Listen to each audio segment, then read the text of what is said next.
Om. Namaste. Welcome everyone to Satsang today. Welcome. And welcome also to our many friends who are watching through internet to join us for Satsang today. Big welcome for everybody. I'm very happy. Very good. Please come.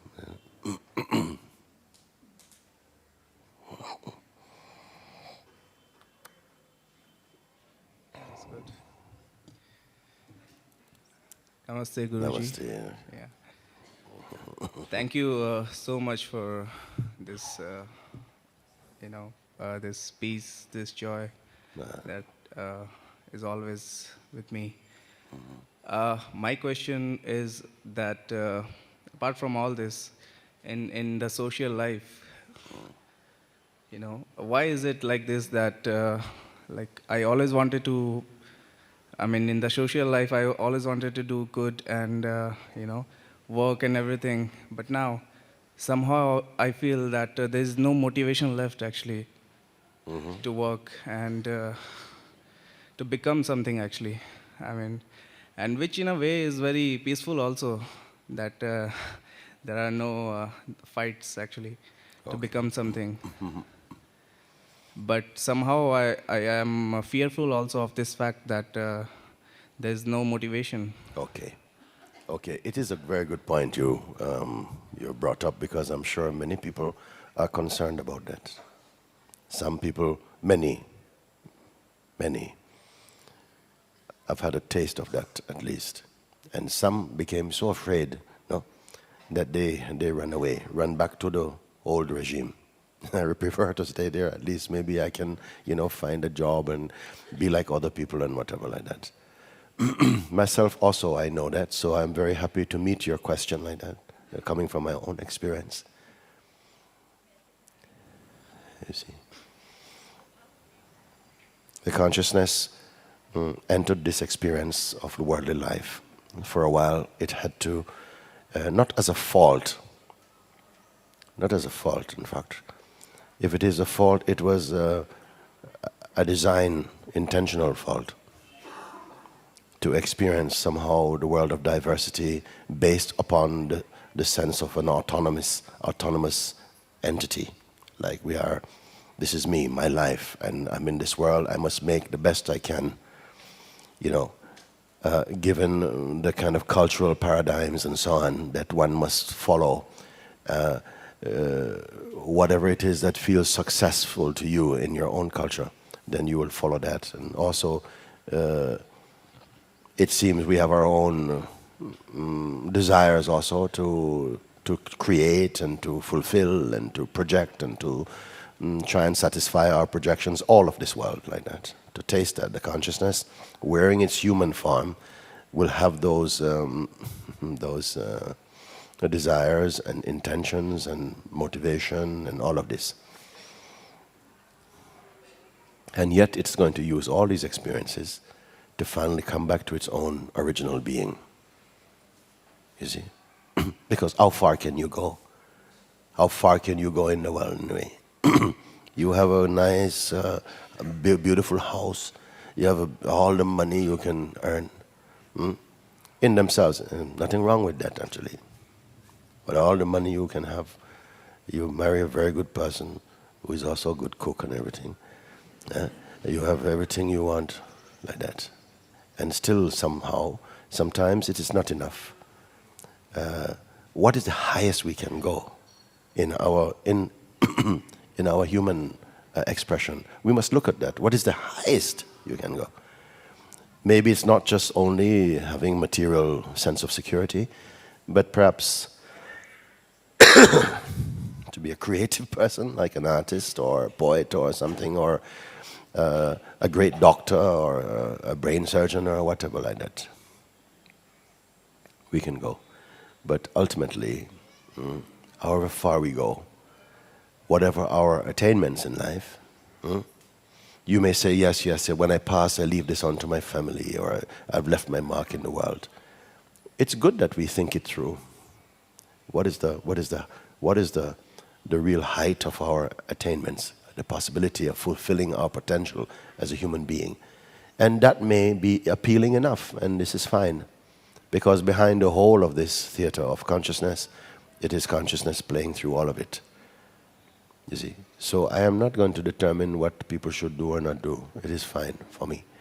But something has called you to investigate below the surface of the consciousness, into something, into your own nature. Really, am I here really just to find a job on this planet and to have lots of friends and even Facebook friends? Some people have 12,000 friends and stuff like this. And, does it make you happy? And all of this, no? It depends what you put as the most important thing for you. And that may change from time to time anyway. I've found that everything in the material expression is subject to change. And not even the things in themselves, but the way we feel about them change also. So nothing seems to be so stable there. And yet, I am not cursing this. When you are aware fully of your real nature, you may also continue to experience and walk in this world without suffering it, in fact. And your presence may impart or inspire many other beings towards a life of peace and joy, of real fellowship, real love, real understanding, loving kindness and compassion, and on top of everything, you know intuitively that you cannot come to an end. Maybe this is a higher understanding like that. However, you spoke about a very clear question enough. Since coming to satsang, I'm experiencing so much peace and joy and lightness. But my social life, also maybe my motivation to move in this world and to do, that seems to have dropped a bit. And it is so for many people for a while. Is it because somehow in realizing yourself, the condition is that you will be broke? Not necessarily, not like that. But in my own case, I found that for a while, everything went. You see? Like, where would I start with this now? It's almost, I always thought, I don't really care about money, really. It's not my thing. I don't work for it. But it's good to have it. I like to spend it. But like that, no? But at a certain point, I was not a great thinker and strategist about these things. When I have it, spend it, and, until next time, have it. But it came a point when somehow all these things went. And for a while, I had no money, living in the center of London. No money.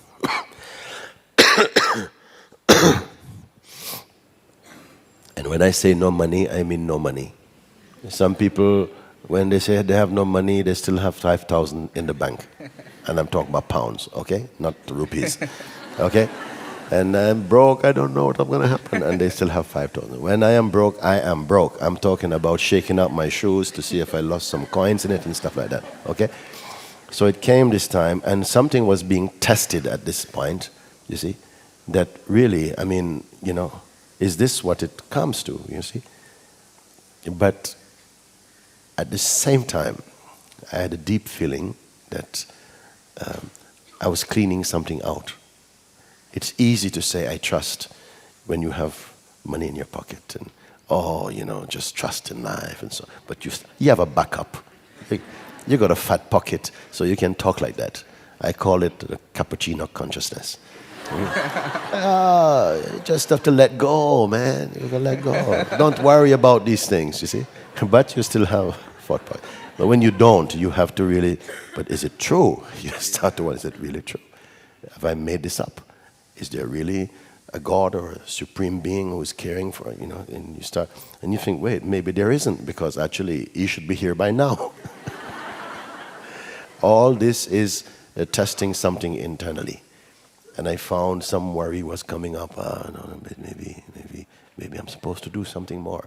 And yet at the same time, I knew deep down that this was so valuable. It was so valuable. I lived with my sister, and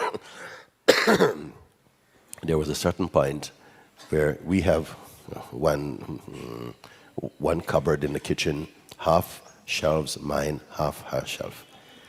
Her shelf is completely stuck like supermarket. Everything is there. My shelf, nothing. Okay. And and sometimes I go there and I'm looking at her biscuits and stuff like that. I really could do with just one, or something like that. I don't want to scare you. It's a beautiful thing about this, what I'm telling you. And then somehow, I take one and I feel so bad. Then I tell my sister about it, and she's totally embarrassed that her older brother, who she loves so much, is asking for something like that. Says, do you mind if I take this? And she says, please don't. Just, the house is yours. Take everything. I said, no, I couldn't. Yet it was something inside that was underneath this fear. Some fear that, really God is going to be late. It's not going to come. So somehow this experience, I cannot tell you how much how much wealth. Because I say, you have to see the poverty in wealth and the wealth in poverty. You're going to discover something like that. I discovered that. And it wasn't that, because you're questioning, maybe, it cannot be that God is stingy. I know it's just a lesson here, but I had to go through, and then some point when I had absolutely nothing, then I saw my eyes open in another dimension, and I saw how much generosity was coming. And with that, trust opened up, and I saw that once this doubt was removed, then everything was gone. Everything, a surrender happened. It hadn't really happened quite.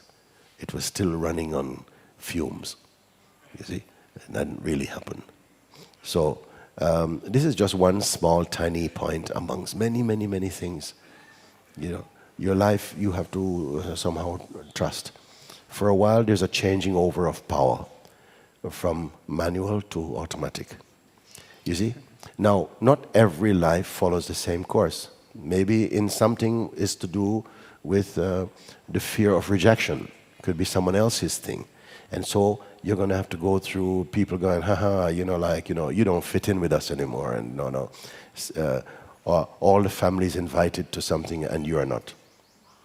And it's going to go through, oh my God, it's like, am I really, I thought God said that there will be love here, and I'm feeling rejection. And you'll go through whatever for a bit. This is part of your 40-day, 40-night feelings. Then you'll come out of it. You must hold firm like that and trust. Because what have you done? You have opened your heart to the Supreme Being. How can your life go wrong? Still some doubt is inside. Is it imagination? Maybe it is just part of a cultural imagination. Maybe we made God up. It doesn't reveal. So something takes care. And then somehow you come into an abundance. I came into abundance, not just material abundance, but abundance of the freedom. Freedom. And fear left also.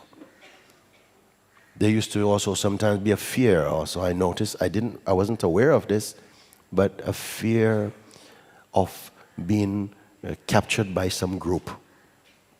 Because in my town, many groups, Christian group, and the Muslims, and then this other one there, and for a while I was kind of free range, going around, and then they all seem to be having something strong to say, and almost like, if you don't, oh my God, if I don't, maybe I'm wrong, and all this mix-up stuff for a while, and something trust and move, and you find that you go through the experiences which is a portion for you, and you come out of them.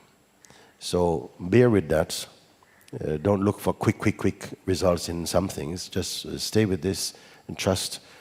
Go again back to the peace in your heart. Yes, it is like that. Because there was a time you may feel, but how long can I don't see with my human eyes, I don't see a way out of this. I don't see, because the energy is not there to go and look for a job.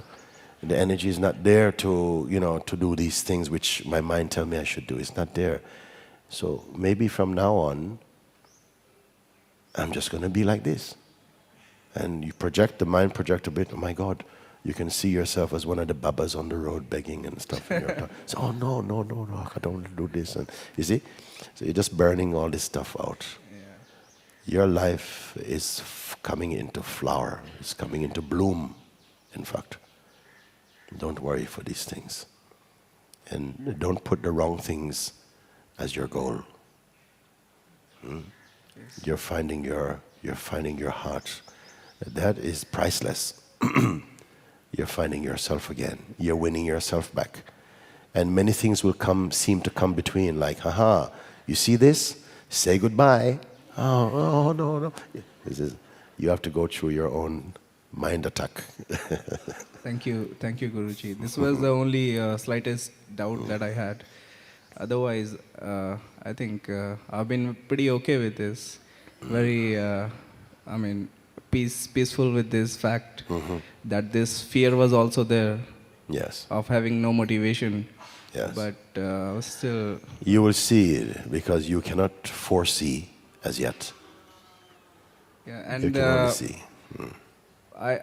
I'm not making any projections at the moment. The mind is, I don't know, maybe not working in this case.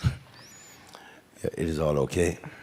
Yeah. What is will unfold, you cannot now see. Yeah. Yes, you trust that. Move in your natural space for now. Like that is like that, and don't be waiting. Don't be waiting for things to change. Don't be waiting. Oh, I'm going through a rough time now. Things are going to look up. No, you're going a great time now. Yeah. You're going to a great It is, time now. in fact, the most wonderful time of my life that I'm Yes. going through. Yes. Otherwise, for years I've been very projective, and I knew where I will be after 5 years and stuff like that. I've been very much into planning and You worked it out. projecting. But now I think it's all gone. And sometimes I feel that since I was like growing up, so I always had these projections about myself that this year I'll be doing this, this, and this. And so it's everything is gone now actually. And there are no projections. There are no, I mean, planning. There's nothing actually. Yes. Yes. You have to reflect about these things, and which is more important for you, to fulfill the projections that your mind create, or your culture create, or family create, or partner create, or whatever, or to find yourself, find and be yourself, and leave all things to life, and you'll see that you're going to have a great life. You're going to have a great life, not an okay life. But it will not be measured by things necessarily. Although things can be there. All this can be there. Nothing is wrong with anything that you see. It can be there. But that what it comes to represent for you, this is what creates difficulty. If you make these things to be too important, they're finding themselves. But if you measure your being, your life, against these things, how much you have of them, then you feel you're making you're cheating yourself.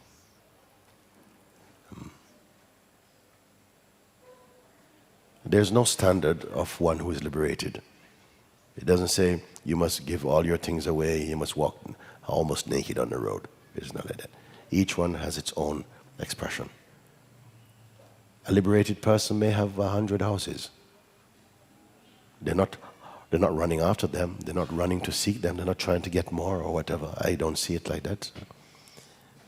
We don't know what create these things.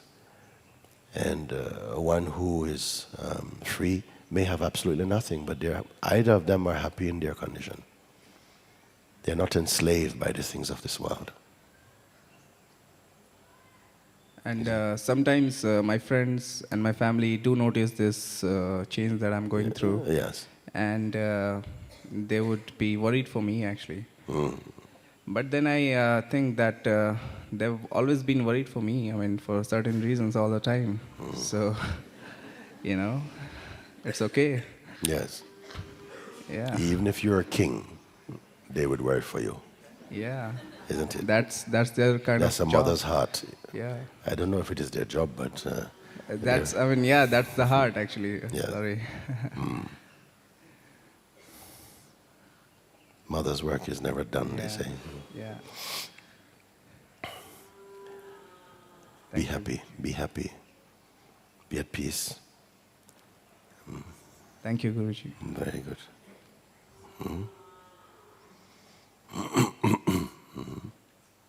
Please come.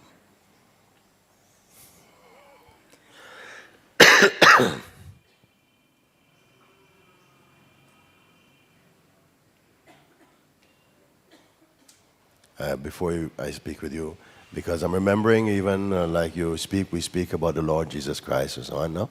He could have had all these things, no? You see? He could have all these things, but he chose somehow a simple way.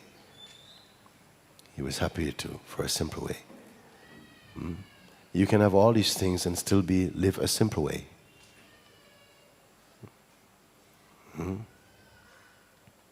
King Janaka had all these things, but found a simple way, found himself. Okay. Namaste, Moji. Namaste. I came up because I realized I was always waiting for the right time, and I realized that there's never gonna be a right time. The mind is always gonna have some. And when this thought came to me, like everything started shaking, kind of really avoiding, resisting coming up. So you said do the risky thing, so I came up. Very good. And now? And now, I guess I just want to express my desire for what you speak of. Yes. I want to be completely scooped out. Yes. And I want to ask for your help because I'm not aware of my own ignorance. I can't see where I'm going wrong, so I need someone with a better Rather than about where you're going, where you're being. Start with where you're being rather than where you're going. Because nobody knows where they're going. We think we do, but you don't know where you're going. Start with where you are, where you're being. And you can start simply by paying attention. You can close the windows to the world for a moment, and you can start just by just sitting and scanning internally. What really is here? What makes you, you? You're here. What really is here as you? Simple thing. And immediately you're inside the inside itself. You're here. You see? What really is here? If you speak about memory, memory is recalled. Something is aware of memory. Memory is not you. You see? Nor are you contained in memory. You see? Memory cannot remember itself. It is you who are reminded. It is you who observe memory. You see? Memory is nothing without you. It is you who give it importance. It is you who look into it and say, yes, yes, these things were there and this thing happened to me and whatever, recalling from that. And so that's not really what is here. That's what you can call in.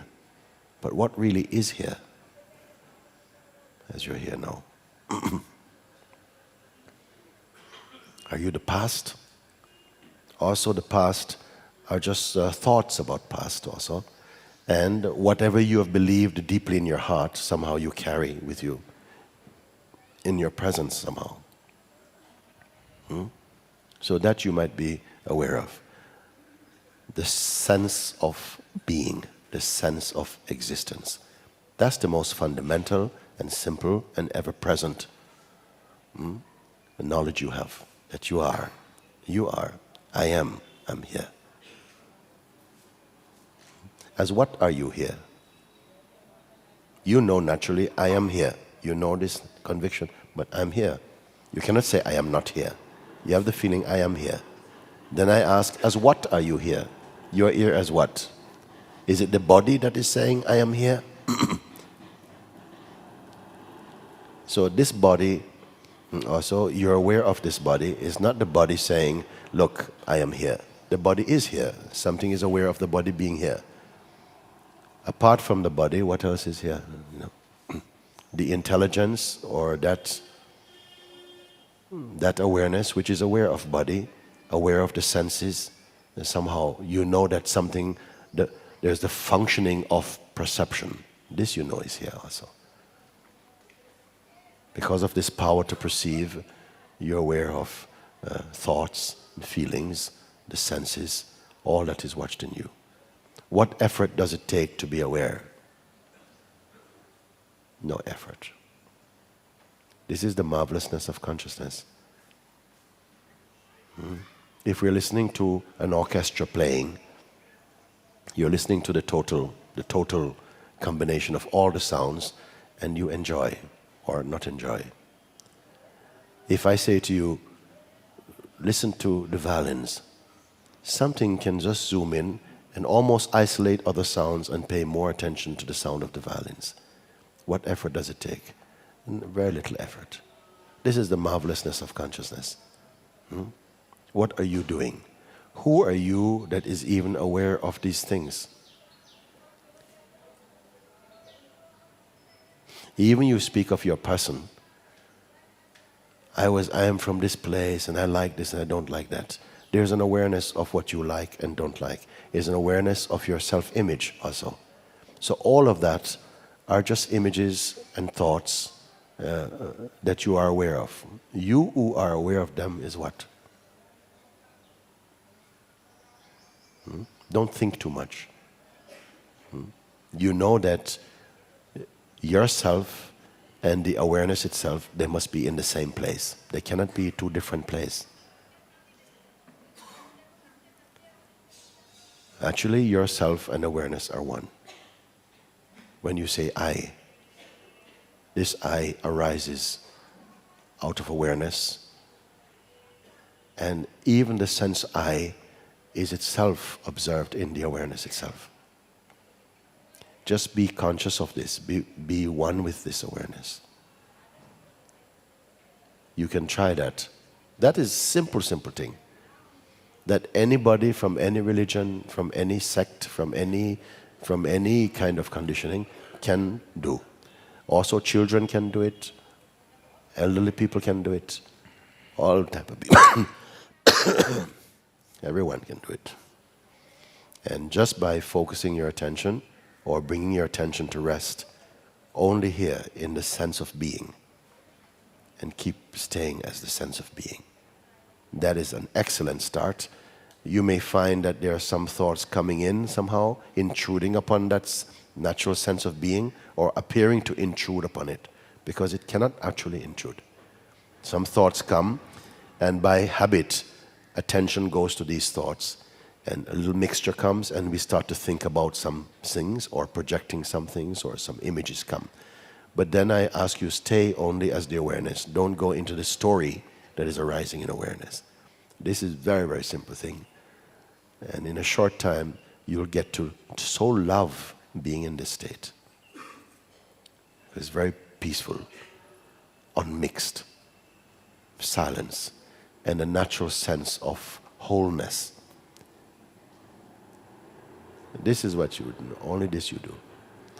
About the future and about, you can forget about it actually, for now. And you'll find, forgetting about the future, your life is simply unfolding somehow. In this beautiful state of presence. That's all you need to do for now. You don't have to read lots of books anymore. I'm sure you've done some. Don't get too much habit reading, or come into satsang and just feel like you're collecting. No, we're not collecting, in fact. And just be present, you see. Sometimes there's not collecting. Sometimes there's just a losing off, a falling away of things are happening. But you're not doing it. You're simply here, open. Like this is good.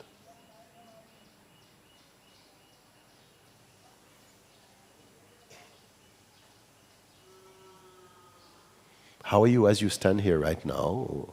Do a check for me. How are you internally? How are you? Very present. Very present. But there's still a sense of someone being present. Yes. Not being the presence. Yes. This is just habit. Somebody is somebody being present.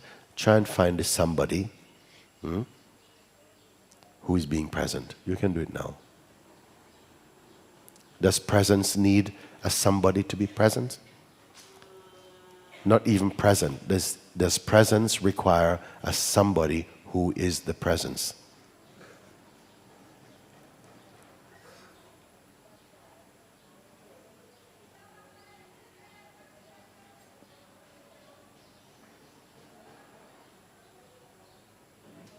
Don't create. Don't imagine. And for sometimes to really respond to these things, it's good if you're just totally empty. If you're empty of intention, empty of picturing, of creative thinking, just be empty, silent. Then many questions, not just these questions, many things that come to you, there's an immediacy in your response to them. You can see very clearly. You don't have to go into this big thinking game. Things become very clear for you, very natural. Your powers of discernment become totally alive and acute. Acute, you know?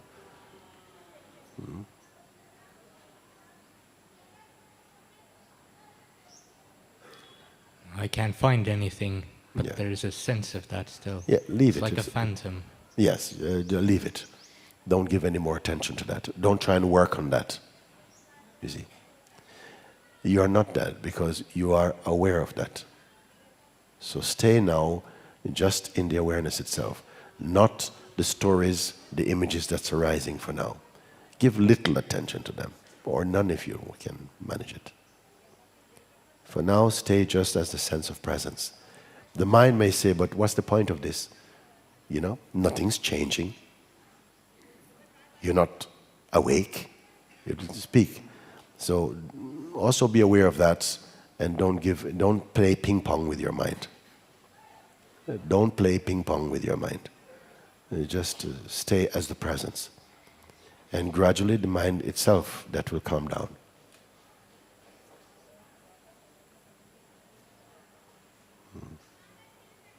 But don't be waiting for it to calm down. Stay only as the presence.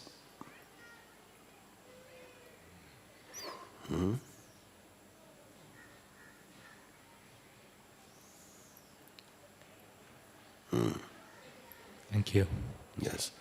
You are discovering what awareness is and your oneness as that. Do you have an idea what is happening here? You are coming out totally. You're coming totally out of some dream. You're coming totally out of it into your real being. And then you will enter it again, this sense of dream, because you got a body. While this body lasts, it has to be put to work, it will be doing something. You'll have actions, interactions, reactions are taking place. But now inside does not belong to the world in that way. And when your inside is not belonging to the world, you are free. You are free and happy and alive and intuitive and spontaneous.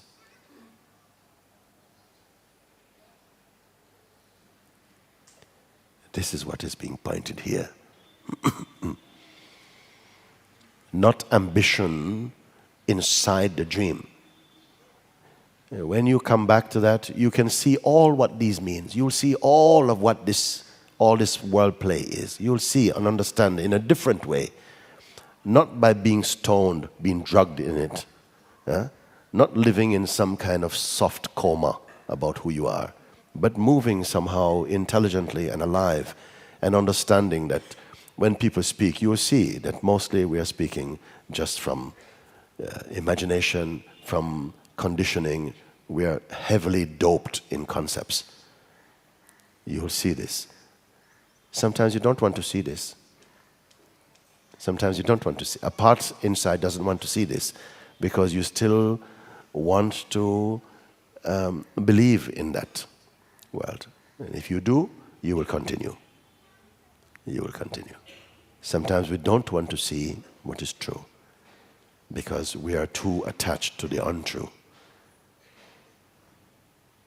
Who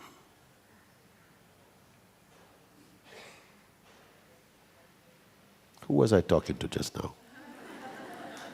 You. Okay, come for me. Let me hear what you were saying. 1 minute.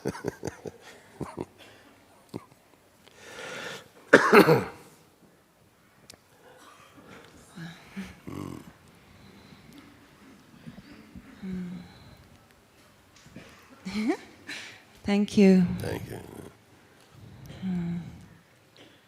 I'm excited. Thank you for this privilege. My heart is open.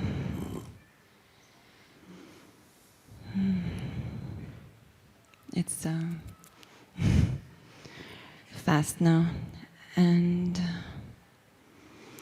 I feel since I came to Rishikesh, there is more and more surrendering Yes. to life and to, I don't know, the divine. Yes. To the divine, to God, To the to self. truth, to the Yes. self. It's the same thing. Same, yeah. Take it to mean same thing. Your heart is open, you see? Sometimes our heart has been open to the wrong thing. It's been open to someone who cannot take that on. Or it's been open towards some direction that is not yet, it was not a worthy direction. But you have said, my heart is turned and is open towards the truth, towards life, towards God, towards the Supreme, towards the Divine. This is the right direction. You see? So I'm asking for your grace, because there is still, well, sometimes there is just peace, and sometimes just a lot of rubbish going on. This world is sometimes like this, sometimes like that. sometimes, most things. Knowing this, we should not really be too worried. Everything is a great seeming. For a while like this, for a while like that. It is fine, you know. If you walk outside just now to take a chai on the street, there's nothing wrong with that. You look around, oh my God, is there anything wrong with this? No, nothing is wrong with it. You meet some friends, you say, oh, let's go and do this thing. Sometimes you know, well, no, anything wrong with this? Nothing wrong with it. Sometimes you're on the way to satsang, and somebody says, listen, have you seen this? There's a really excellent group playing over this place here. And you think, anything wrong with this? Kind of feel okay to do this also. But right there, maybe some discernment may come and say, you know what? How long are they going to be here for? Because really, I need to be in satsang, actually. And you move, and you feel, that felt good. I feel like I made a higher choice here. Yeah, actually I had that. Not a group, but I had these things that were like taking my attention Yes. of satsang. Yes. It will come. Some people have found it, some difficulty coming here. Some find it, some like, more difficulty than is normally experienced to come to this place. Others, totally wind assisted. But for some people, like some struggle. And then everything opens up. When you say yes, no matter what, then something opens up. Those forces, hindering forces, they cannot stand up to the power of your heart's truth. Only when you're in half. And then the door is half open. And then somehow these things can play on your mind. Don't worry for that. I was, for many years, I was half. I always had the divine in my heart and the feeling of truth. Yes. I always had that. In that way, I'm very blessed. Yeah. I see it. And, but I lost it many times. And it's getting just more and more like there's no other choice. Like just the divine is taking over. Very good. And I just need to surrender more and more. I don't need it just happens. Very Surrendering. Good. Yes, very good. Yeah. So I have your blessing? Of course you do. Everybody here has a blessing. Everyone, Grace brought you here. Grace takes care of you automatically you're in a state of blessedness. Take it for granted.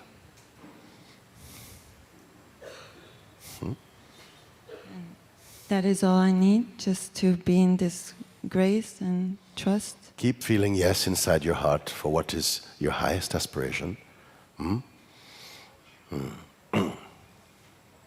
It will guide you every step.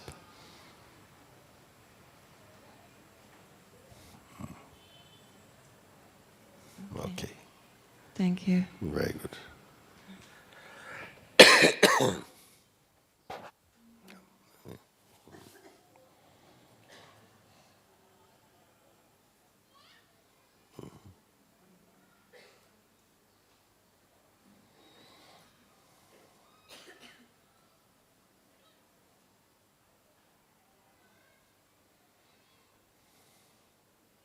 Good morning. Good morning.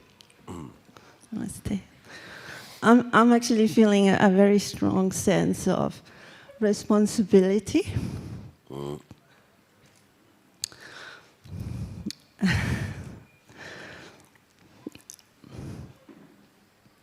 Because I'm being showered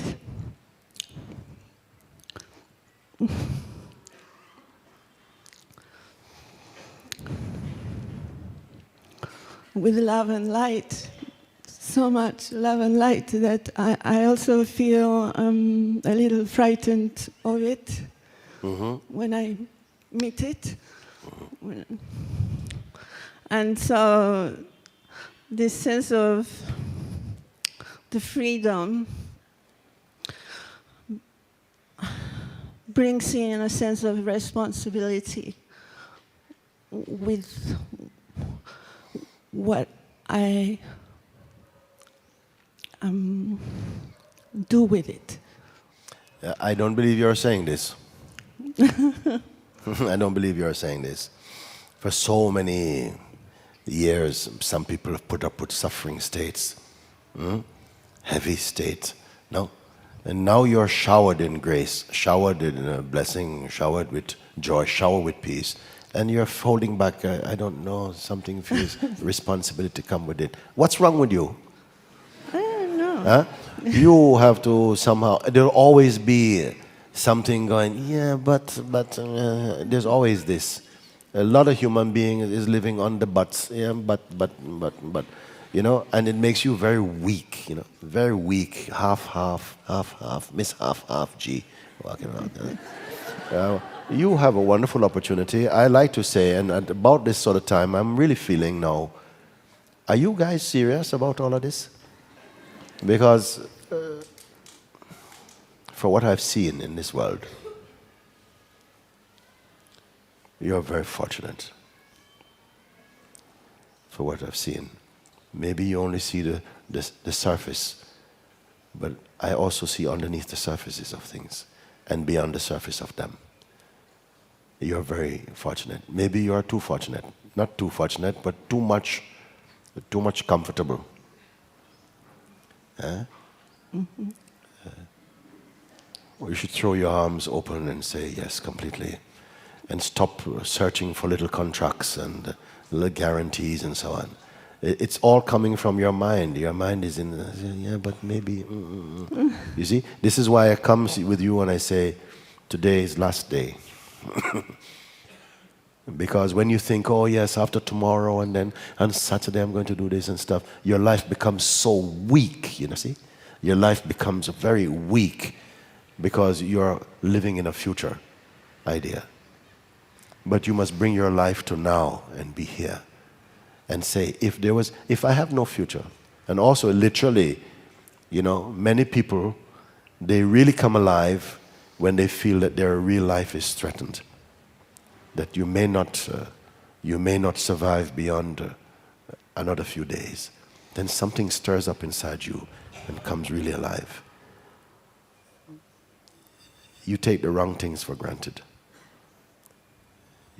Open your heart up to come fully into your power. I don't want to keep talking with weak people. I don't like it. I don't like talking with sick. Some people, yes, it's true. When they're really sick, I see a light shining in them, because the sickness brings them to a state almost of total detachment from nonsense. You don't have time to give attention to nonsense, and it brings you into a very, very, distilled state internally. I've been many times like that, even to the bedside of people dying, and I've seen them. You see, a light is shining from them. And so I say sometimes, I prefer you when you're sick.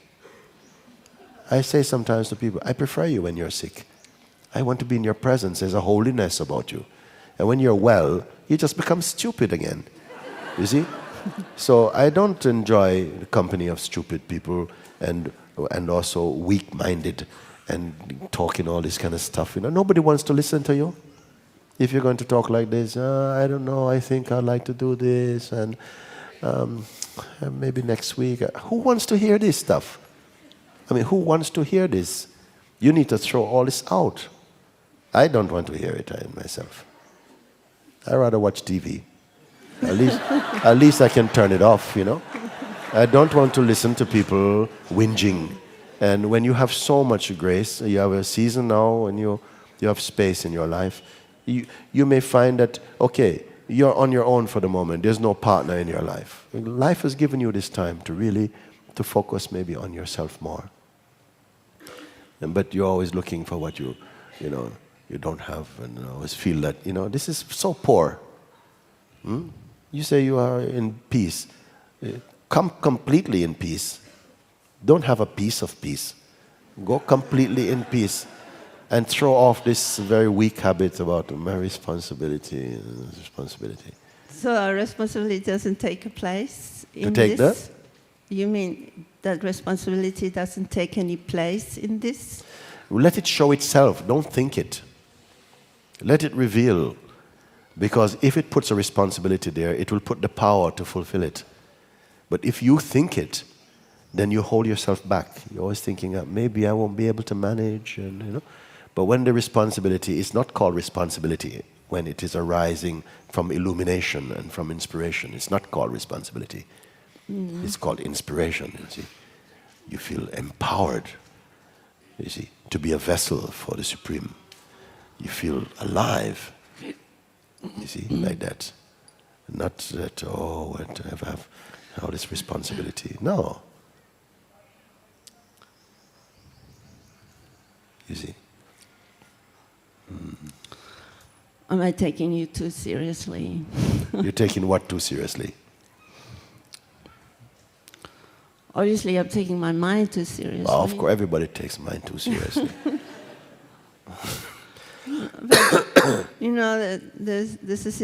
This. I think you should stop right now. Okay. And just get into what I say. Please sit down and really just throw out this nonsense. And sit and be very present here. Yeah? Come and sit inside my heart. Give up all this nonsense talk. We really don't need it. We're in the last few days of being here. I want to see you walk on the earth as living grace. I'm sorry. Because the power is with you. If you have to go out somewhere else and get it, and say, I'm too weak, I can't go. But the power is you. It's in you. Open up fully to your life, to your chance. Open up fully to your life. Open up fully to the Supreme, to the Divine. I'm sorry I'm failing you, Master. I really am sorry I'm failing you. You are sorry for what? That I'm failing you. You're failing you. Yeah, I'm failing me. You cannot fail me. I'm failing me. Yes, but this is another silly idea. Then don't turn that into another kind of self-beating now. Just drop things. Drop it. Drop. Okay. Good.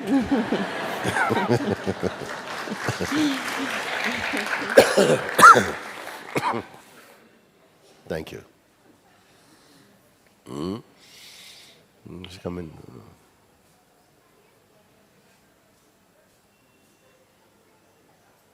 Okay, one moment. I want to hear from you right there for a moment. Yes, you come straight away. You? Okay.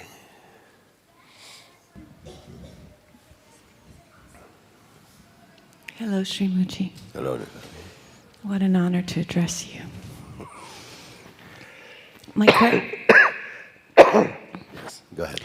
my question is about the student-master relationship. As I drop the person, I feel the need to drop that connection, and yet I feel like you're the connection and the grace, and I see Papaji and Ramana with you, and I wonder how you handle being the absolute, and How do I handle? how you did, because it's the person, it feels like, that has this attachment, that wants to connect, I talk to you all the time, I listen to you all the time, and in 2 days I may never see you again, and I'm at peace. Yes. But I feel a deep connection, and I feel like that's the person that's connected. And as the person recedes, there's a letting go of you as well. Yes, yes. I don't see it like that. I love my master. I'm not attached to my master.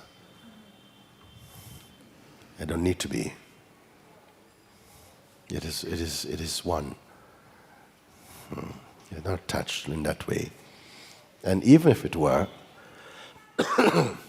it would be the best attachment because it would be attached to freedom. If you can say that. And the freedom will remove your attachment. You see, it is not like that. So don't prematurely try to, I'm attached to this and maybe I should chop that. And who is this? Maybe you're first attached to your idea of being one who is attached. You see?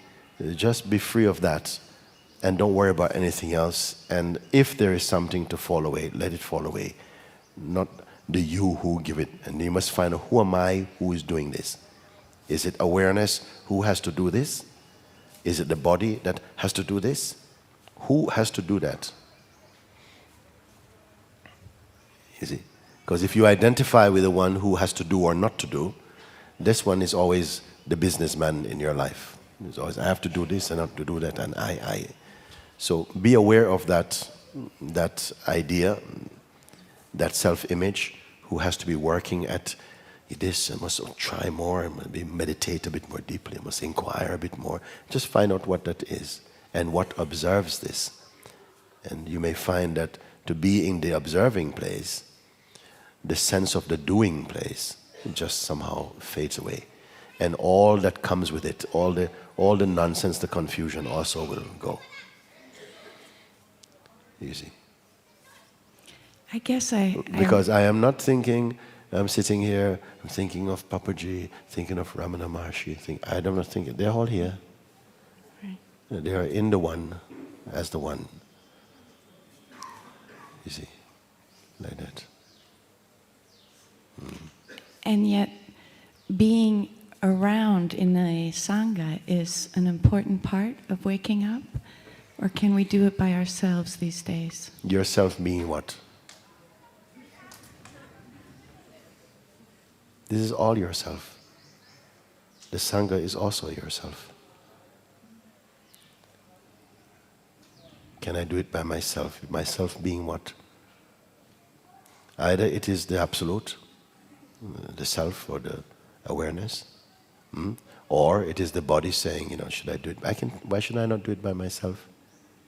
Or something, a blend between the two, the sense of the weakness, who is saying, I think I should do this by myself. Try and see what it is who is speaking those words. If it is an individual or not. Is it?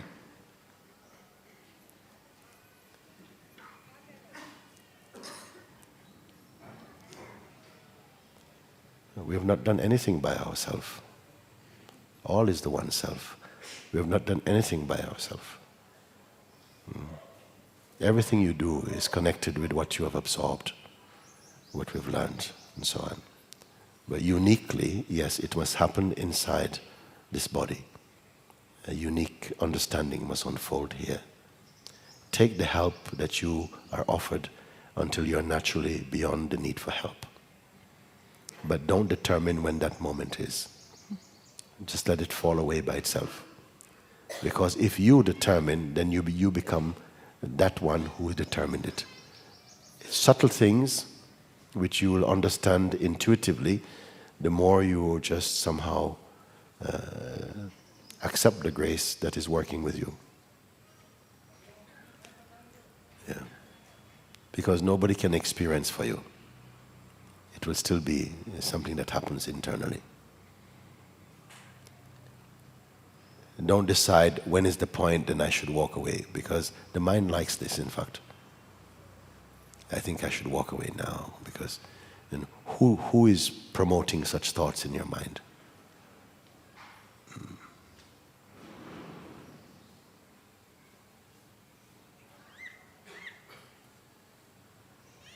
No one. For Just me, an attachment. what it means, attachment. Break it down for me. You feel like I'm attached to... Like a sadness that after 2 days I'll never see you again. But if you listen to what I'm pointing, you can never really be apart from what I am. That is the true. Either you take this body to be what I am, and this body may in a few days be not here. Maybe you never see this body again. Maybe you never see this body again.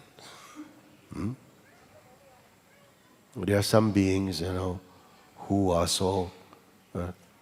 2,000 years ago, someone was here speaking about these things, about our own hearts and our unity with God, our oneness as truth.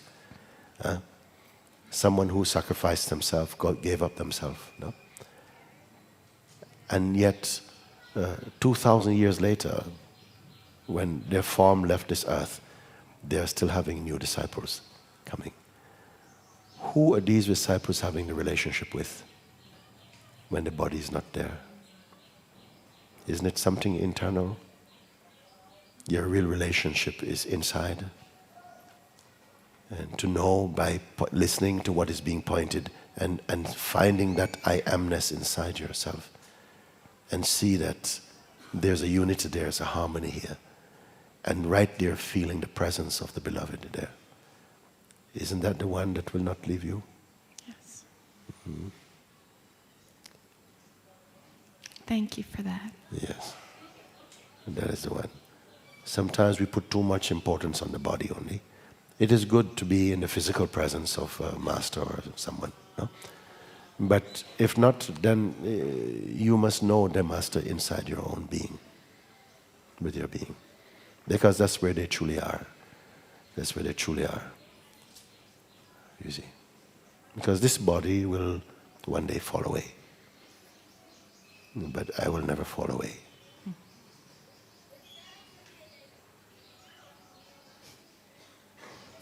Thank you.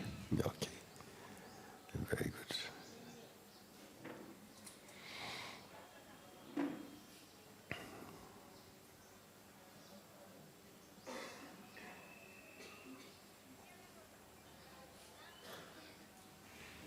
Muji, my friend, Hello. my spiritual practice has been the middle path, following the teachings of the Buddha, the Eightfold Path. I've been blessed with physical disability, so I've been able to take retirement, and I get to be a cappuccino enlightenment, but I just travel the world and study, do my spiritual practice. And I don't want to claim anything, but I've moved past suffering and the end of suffering and really experienced joy. Yes. But because I've done that, I still feel like I like long retreats and living in the monastery. and I'm contemplating doing a 1-year silent retreat, which in the Vipassana community, that's the benchmark to become a teacher. I don't have ambition to be a teacher, but it tells me that something happens when you do a 1-year retreat that is worthwhile. So you say, just be there, be in this. So to do the retreat, is that my illusion of something else? Or doesn't this really deepen? Isn't there a path after you get to the point of feeling the joy? Yes, I mean, the goal is not just joy.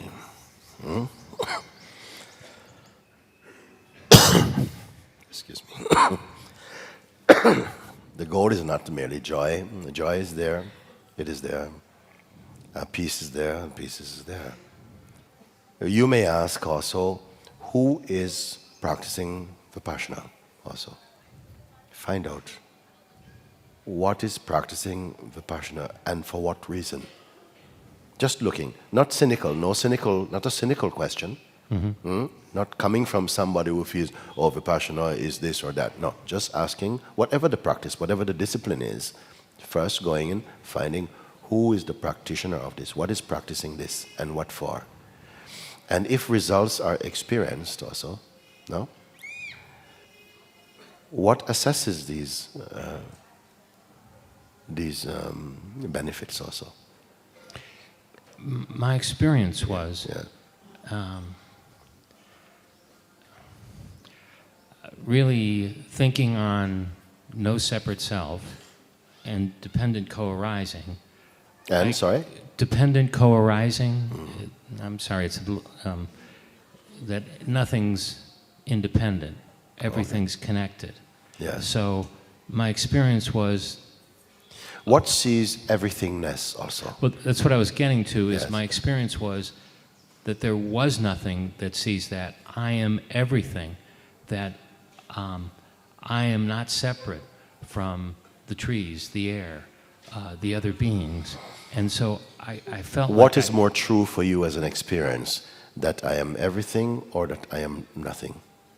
They're the same thing to me. Now, what have you, look again, what is more truthful?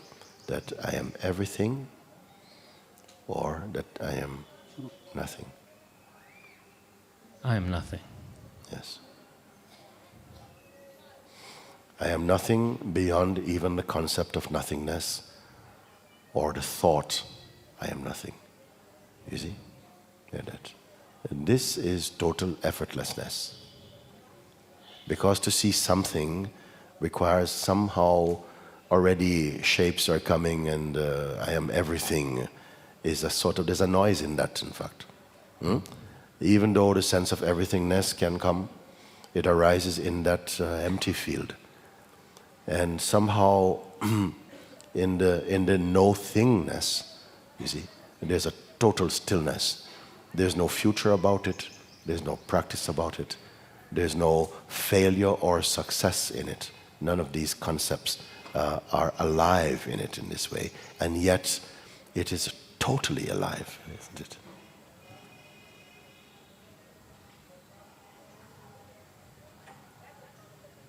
Then somehow the functioning of the universe, I am not the doer of the functioning of the universe. Somehow it is happening. The vital force, the animating power of the universe is somehow moving in this body, including this body, and activating even the movements of thoughts and sensations and the perceiving of them. All of that is part of total functioning that is occurring to that which simply is. Already it is like that.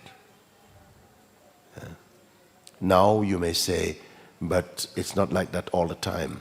Some people may say, how can I make it all the time? And it says, but who are you to make it? Are you somehow in front of it as a phenomenon moving about? Or are you behind it or one with it? Somehow where the phenomena is being perceived. Where is your position? I don't know. When you, I get lost. when Okay, you okay, start- okay. It's important, and I know sometimes it is very easy to get lost, have the sense of being lost, because it's just a twist. It's like flipping the coin of consciousness. On one side is the mind and the world and the me and the exercises and the growing and all of that, and on the other side of the coin is just pure awareness. You see, it's not a true metaphor. It's not a true example, because awareness is not on the other side. It's not like on the side of a coin. Yeah. But I'm simply using it as to say that the one who is seeking to stabilize in that ever unchanging state is itself a thought believed in, watched in that which already it really is. And I'd like you to sit with this and see if you can confirm, because there's nothing required of you to help what I've said. It is nakedly complete. It only has to be recognized. When you recognize something, finally some bubble bursts. And it's important for this bubble to burst, because inside this bubble is a kind of motive energy that will keep you hitchhiking from one state to another state to another state. Now, those states may continue to manifest, but they'll manifest in front of that which is unalterable, is ever present. And this is what I want to somehow just grasp with that, you see. And I would like to talk with you further about it, either here or some other point, and we can look closely and at that. I'm happy to look a bit now if you want. Yes. Or after, no? Okay. No? Because again, many people can also maybe see what I'm pointing to. Okay. If you've come to a resolution in the heart that really what is here, the substratum of everything that is perceived, that is available through the waking state consciousness, and the vital force, the vital energies, all that is perceivable, the functioning of perception, and the mind and so on, and the perceiving of them is occurring to something nothing, which is ever present, out of which the somethingness takes its birth. But that which it takes its birth in and from does not move or change in any way. And I'm referring to this as you. Because you don't have to go somewhere and do something for that to feel totally right. Of course, not you personally, not you as a person. You as the what is, in which comprehending of such things feel totally easy for you.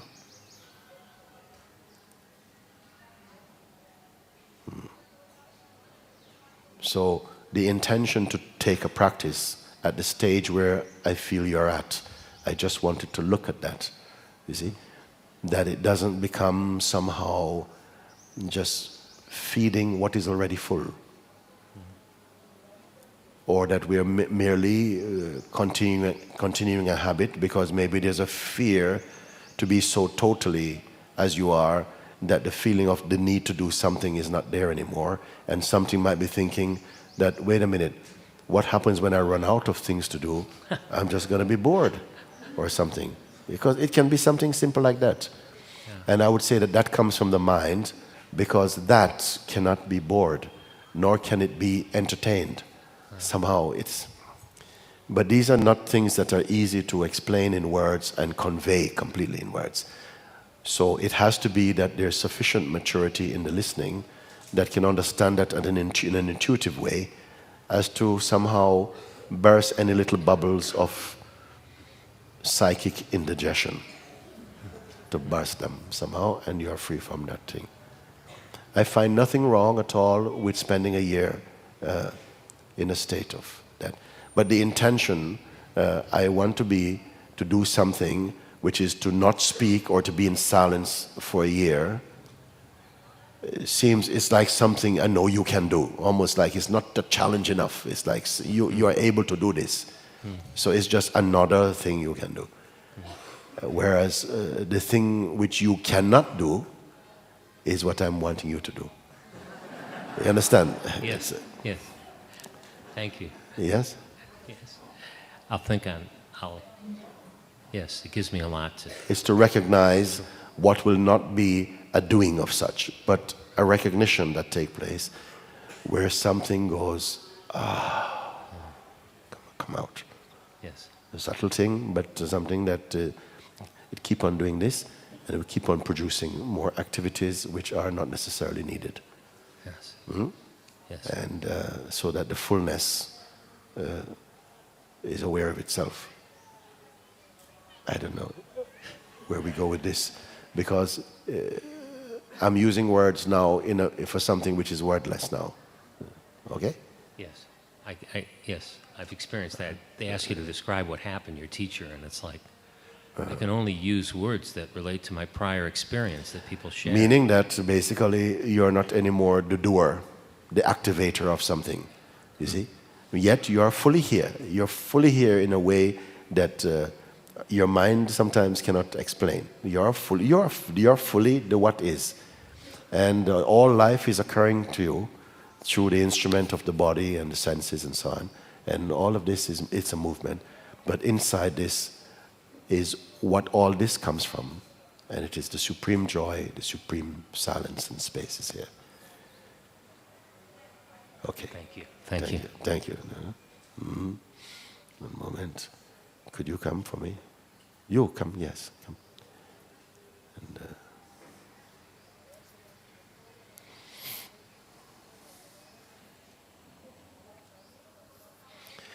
the time is moving very slowly today for me. You know what usually causes this? Thank you, Muji, Thank you. first for answering a lot of my questions. And my question is, I really don't know if I really recognize the truth or not. Yes. Sometimes it seems it's everything clear, but sometimes it's just, I even think maybe I believe that I'm a person. Yes. Something inside becomes so empty of even such concerns at all. Completely empty of it. This is what happened. Nothing can capture its attention so deeply. No doubts can live there. Not even belief is living there. You see? I have to sometime try and convey a little bit about how the presence behave here. When you put a question, when you say like that, I don't know if I really understand the truth or not. I don't know if I really understand it, or just maybe I believe I do. Yes, it is an important question at a certain stage. But, yeah. I can only get you to this place where you are, and there's no luggage with that. There's nothing inside this. That is the purest state. And yeah,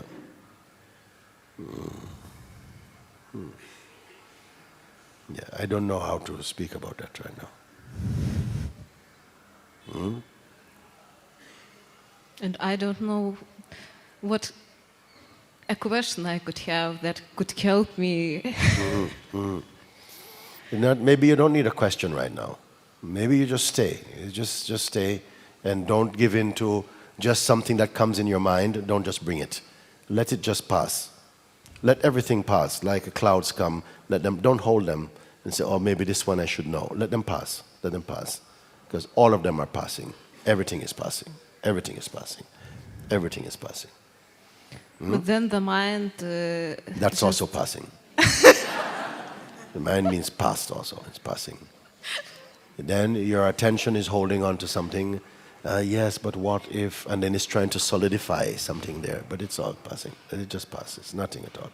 You do very well without your psychological mind. You are totally healthy and happy and complete without it. You see. But you still give value to it because there's an attachment to our identity, so we still impart a certain value to that. And so while it continues, so we continue to struggle with it. I'm not at all interested in the mind. Not at all interested in the mind. I am interested in you. Maybe and you seem I to don't come with know the mind. who I am. Yes. You cannot know it intellectually, like I have a know. So that's what I am. Not this. When I speak about knowing yourself, I don't mean like, aha, so that's what it is. I don't mean like that.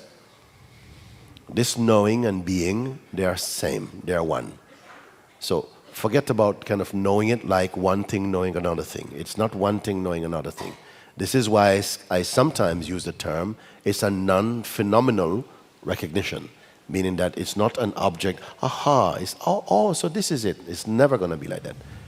While we are continuing to use the same old instrument and the same old identity, then we cannot help looking for something to see. When we said yesterday, that which you are looking for is already where you're looking from. It's a little clue. And Rumi, who say, I've been knocking on the door, it opens. I've been knocking from inside, he say. Isn't it? First, the knocking had to be there, because you don't know where you are. The master knows who you are and what you are, but you're not quite sure, because we're mixed up so much with worldly conditioning. I don't know who I am. So therefore, you're trying to find out. This amounts to the knocking. Where am I? But you actually imagine you're outside. You're outside of your own self, knocking. The door opens, meaning what? That somehow an understanding comes, an insight comes. Then, when the door opens, you realize, I'm already inside. You see?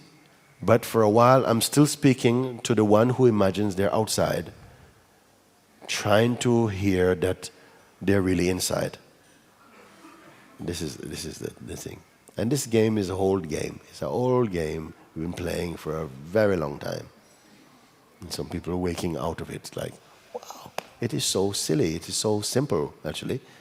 But what an amazing thing. There's never been another game like that ever. There's never been another game, because all the beings are captured by this game. Even the mosquitoes and the worms and everything, they're all in the game. They all believe that I'm a mosquito and I'm a worm. They all believe. No, none of them will see, but I'm just the self. I'm the pure awareness. Look at this body going, but I'm just awareness that we don't know.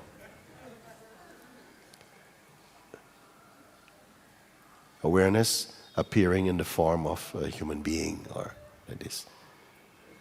So for the time being, it seems more like a teaching. Why you call it teaching? Because you have not understood it in your heart. When you understand it in your heart, it's not a teaching anymore. It's truth. It's life. When it's a teaching, it's in the attic still. When you understand it in your heart, it's not more a teaching. It's life. It's what is. It's truth. So I say my emphasis is not on teaching, but on recognizing. When something is recognized clearly for what it is, then it becomes quiet. So just drop every thought the mind offers and... Can you? Can you do it?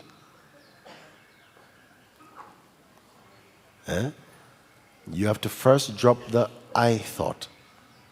If you can drop the I concept, then you can drop every other concept. But if you retain the I concept, the I me, then you will not be able to drop everything. You're in a supermarket of concepts. If you have the I concept, you will not be able to resist some concepts. But when you see the I itself as a concept, then you're out of that supermarket. Then you can go in Anytime you want, it will not trouble you.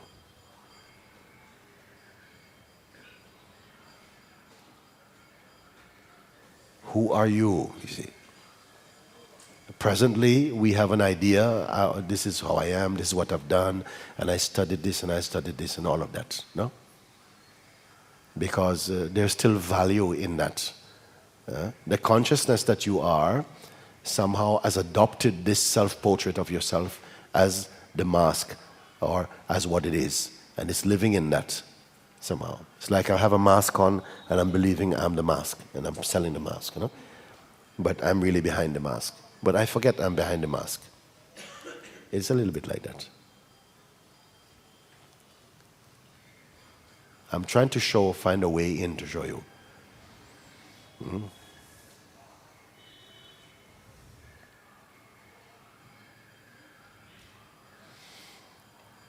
Best you come and sit again and just as much as possible, try and just be a bit empty or at least neutral, like this, and be open here. Feel more open here.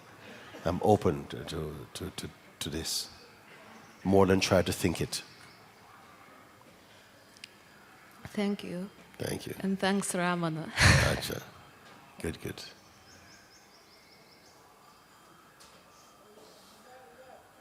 Come.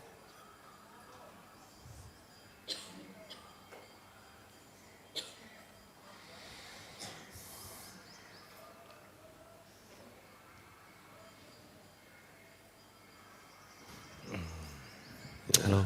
Hello. I just want to speak the truth. There is only this,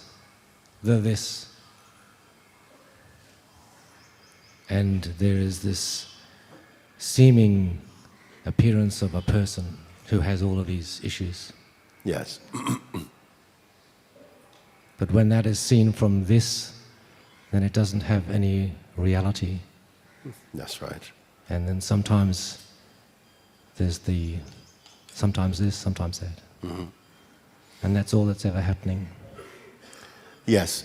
If you are seeing that sometimes this person sense is there doing this, and we are following what the person is doing, then in a way the person keeps doing, because interest is in the movie, and the interest creates the movie.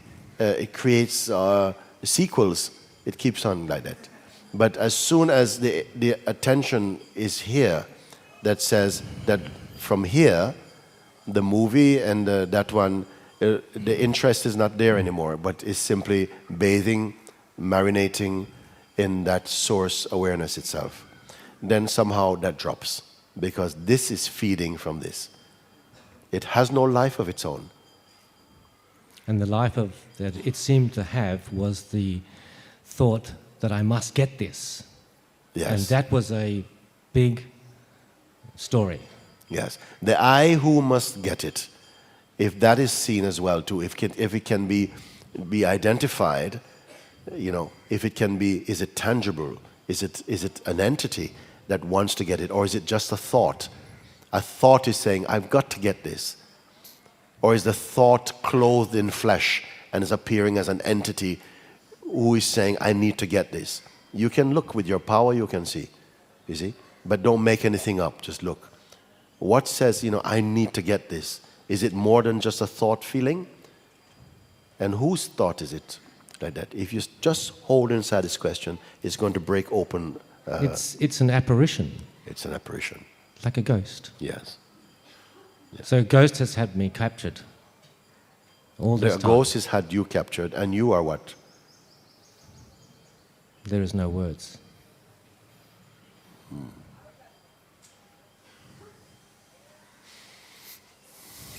This you who has been captured is a blend of the consciousness with some identity in it.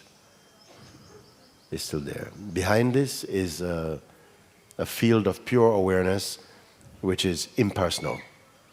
From here the watching took place, but it itself is not a part, it's not caught in the bubble of any scenario at all. It is simply here.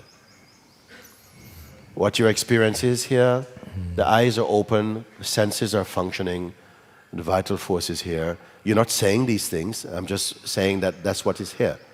And one moves about, and voices come, things come, responses are taking place. But the greater part of all of this is that untouched presence that is here. That's what's here. And then there is something else even prior to the awareness and the beingness. Prior to the sense of presence, prior to the sense of presence, earlier than the sense of presence is the unspeakable. Earlier than the sense of presence. Sometimes the person tries to do that. Sometimes the person tries to by the experience. time you come to that total place that you just mentioned, I would not have mentioned it unless you mention it. But you are now in the unborn, the imperishable, the unknowable one. I love this. Yes. By the time you come to here, whatever it was taking place into the dynamic realm of the mind and the person, that is long gone. That's very, very small. That's like looking at the moon when the sun is fully here. You can see the moon, but you cannot feel any moonlight. It has no power. And then the mind and the person is like that. It's a very faint echo, a very faint image in the consciousness. It has no part to play anymore. I say this because you brought it up, you see? When you're in the position to observe even the sense of presence itself, the beingness itself, then automatically you're in the position of the unborn. You cannot speak about it now. This is what pulls me more than anything else. This is what I... Yes. In that now there's no pull. Once you are pulled in, no more pull. No more pulling in, no more pulling out. Some pulling is there because in the dynamic realm where this body is and the sense of being here, the one that's the sense of responding and so on, that continues, no? That doesn't just drop because the absolute is recognized. But that somehow is here. I am here too. I am in this also, watching you and talking. And even in this talking is taking place in my silence. I can say talking but not talking. Yes. You see, like that. Yes. From this realm I can say this. Doing but not doing. My state nobody knows. You see? But somehow actions and interactions and reactions are taking place like this. Yeah. I am the witness of them. I am never apart from the witnessing of them, but I'm not an interested witnesser to such an extent. Only when your voice and your breath comes, somehow has the breath of God in it, And then you excite my being. You don't need any validation from anybody of this because you are in it. You are Yes. it. Yes, I am not in it and yet apart from it. I am not. I am in it as it. You can't even describe how it is. There's no relationship. No, but everything springs from here for me. Everything springs in front of here.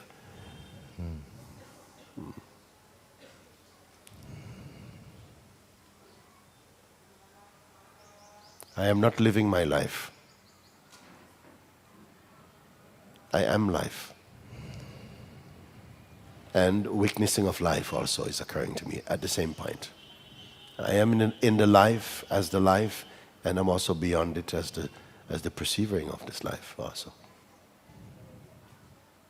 And the person says the apparition speaks and says, that sounds a glorious place to be, but it's an apparition. Yeah, but at a certain point, even the saying of this is reinforcing a distance in it. Yes. But it's not one that one can make up a distance by human effort. Understanding is there, and grace completes what needs to be done. The pride of the person must fall. That inhibited state must be transcended, must be seen. It is nothing. It weakens over time. In satsang, it is like putting a piece of ice in a bucket of warm water, and it's thawing out. The ice is essentially water, and the warm water is water. and they are becoming one somehow. But they are one, but they are becoming one, if I can use this metaphor. And it's an unfolding of its own. It doesn't really have, there's no one directing it, it just happens this way. The awareness itself is not unfolding, it just is. But the sense of merging from the illusion of separateness, yes, yeah. That is ongoing, that is happening. And it can be speeded up at some point, and sometimes it's just whatever.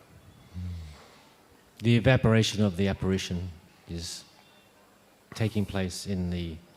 Yes. In just this. And this you may call maturing. This you may call the maturity of the being. The falling away of the belief in the identity, in the person. Seeing that it was never there. Seeing that it's not real. And not believing it is not real. And somehow its sense of reality is fading.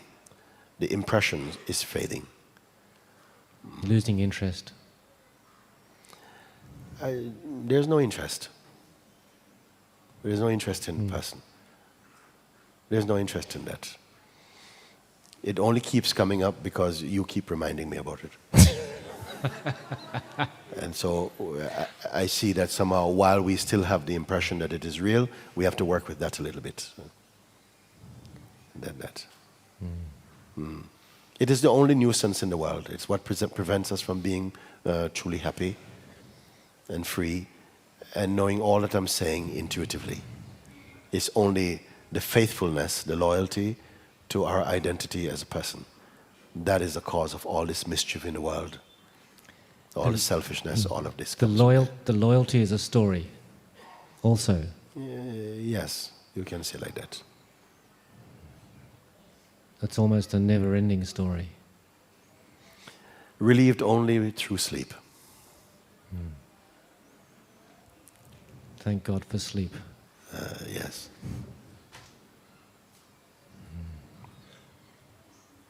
Thank you. Very good. Very good. Okay. You come. Yeah.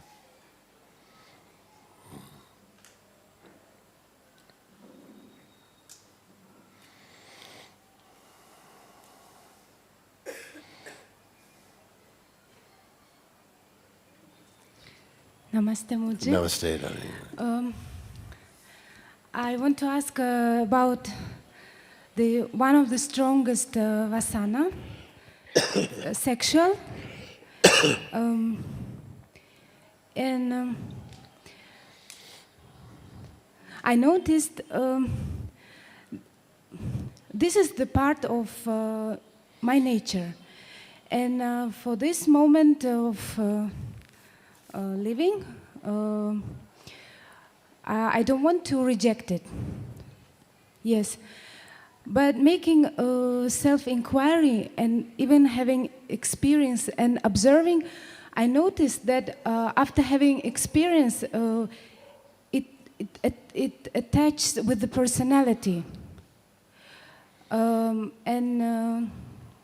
all these things coming up.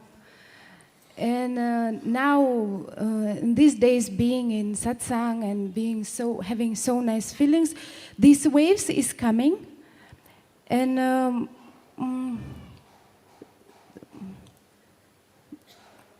I just wanted to ask how to identify. Is it coming from nature or from personality, or even? Or just have your advice? Yes. Usually what happens is that as soon as some deeper opening comes, is coming like this, no? Sometimes these forces, they get intensified. We cannot pick and choose, they come. It could be a sort of sexual appetite becomes very ravenous for some people, no? And then the mind starts to interpret like, yeah, this is meant to be like this and so on. Maybe for some people, they're not able to control this. but I still just point you to your awareness self, to be present there. That's not a suppressed state. You understand? To be in the awareness whereby those energies can be felt but not identified with. You see? And then it doesn't become personality. Huh? Yes, it's so. That's why I'm asking. Maybe when it comes, just this time, just. If you can avoid, it's better to do it, rather than because then it creates sometimes because along with that, it is as though the mind is searching for a way to survive. Very often in satsang, when intense realizations are taking place, many relationships are sprouting. Many relationships are sprouting because the ego looks like the lights are going out, and then suddenly, oh my God, somebody finds me attractive. Oh my God! So it's like new life, and so your realization seems like a near-death experience, and so oh my God, rescued by some being comes to wake up again this personality, and it becomes another kind of destruction again. It happens very often. Sometimes a force can happen and it moves through like a strong wave come, a tsunami, but it usually rushes through and finish. If there is deep, intense longing for freedom, these waves will do nothing really to you. They may quake and something gets expressed like that for a while, but it will not become a kind of routine or anything habitual out of it. If it starts to wake up again, the sort of personal feelings and this, then I would say watch it. We have an old saying, it says that men use, that we are very different in our way. And it was designed like that so that we don't really fulfill each other. It says, the old saying says, the men use affection to get sexual satisfaction, and the women use sex to get emotional satisfaction. You see, in a way. So then those cravings come up through whatever avenues feel more compatible to that energy. It will go through like that. But don't worry for this. I'm happy that you can come out so boldly and talk about it and say like, yeah, actually, I'm feeling like this very strongly like that. But I want to put it in the light of the inquiry and to look at that. And I can only tell you that sometimes right at the most opportune, the most auspicious, spiritually auspicious moment towards liberation, sometimes the strongest resistance come, the strongest distractions will come also. And to hold to your heart's desire on it. And when I go through it, then after I can have it? No. Without any problems, I mean. You're so lovely. Why not? It is. It has to happen, no? Or else the whole world is finished. Okay. She goes, okay. I mean, somehow there's nothing wrong with sexual expression or sexual satisfaction in itself, but as a need, it is no good. In order to somehow build an identity around it, it is no good. It's a natural need in the human kingdom. It is going to happen, like every other species. You see. But because we have such a developed consciousness, it can somehow, the consciousness uses all sort of ways to make distortions around this. And especially as you are coming home into your heart, sometimes strong distortions come around these energies for now. You are to recognize them, to discern them like this. And not necessarily suppress. I wouldn't say suppress. If you can control, control. If not control, they will happen anyway to be expressed, because there are some forces that have a tremendous energetic force, and they're going to happen like this. and then they somehow travel through and empty themselves out. But you hold your ground that you're number one, and when there's not a number two, there's number one goal is that you are completing you're completing your sadhana in the heart. That is your important thing. Thank you much. Yeah, okay, very good. Somehow people looked a little bit more upright again. I don't know for what reason. Yeah, okay, come.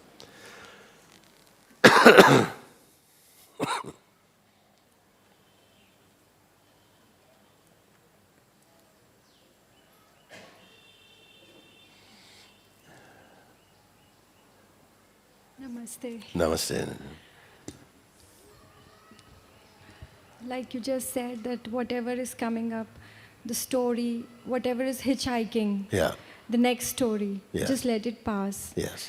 I've been attempting that, and will I have a great life if I do this experiment with me? Do you guarantee that to me?